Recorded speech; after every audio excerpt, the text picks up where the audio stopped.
আপনাদের সামনে একটা ভিডিও নিয়ে আমি চলে এসেছি। এই ভিডিওতে আমি বলবো আমরা কত বছর আগে আমরা ছাগলের খামার আমরা শুরু করেছি। এটা আমি বলি, আমার যখন বয়স মাত্র 10 বছর ওই টাইমে আমি ছাগল খামার শুরু করেছিলাম।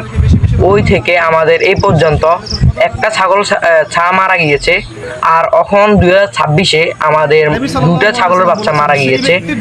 আর আমরা এখন এই ছাগলের বাচ্চাগুলোকে আমরা কবর দেওয়ার জন্য আমরা চলে এসেছি। চলেন আপনাদেরকে আমরা দেখাই কিভাবে আমরা ছাগলের বাচ্চাটা কবর দিব। আমরা দোয়া করি আল্লাহ পাক আমাদেরকে বেশি বেশি রমাদান দান করুক, বেশি বেশি লাইলাতুল কদর দান করুক। গভীর করা আমাদের শেষ, আমরা এখন ছাগলগুলোকে আমরা এখন কবর দিব। চলেন আপনাদেরকে আমরা দেখাই কিভাবে আমরা ছাগলগুলোকে আমরা কবর দিই। কিন্তু তার গুনাহ মাফ করতে পারে।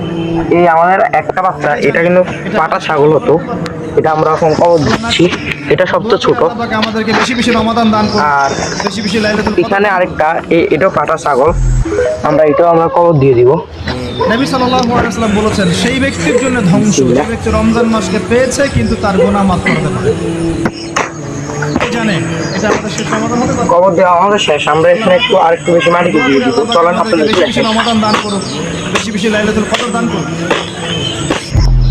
আর সবাই আমাদের জন্য দোয়া করবেন, আমরা যেন প্রতিদিন আপনার সামনে ভিডিও আনতে পারি, যে ব্যক্তি রমজান মাস আর আমাদের খামারে প্রতিদিন যেন উন্নত হয়। আল্লাহ হাফেজ। কে জানে এটা আমাদের শেষ রমাদান হতে পারে। আল্লাহ না করুক। আমরা দোয়া করি আল্লাহ পাক আমাদেরকে বেশি বেশি রমাদান দান করুক, বেশি বেশি লাইলাতুল কদর দান করুক।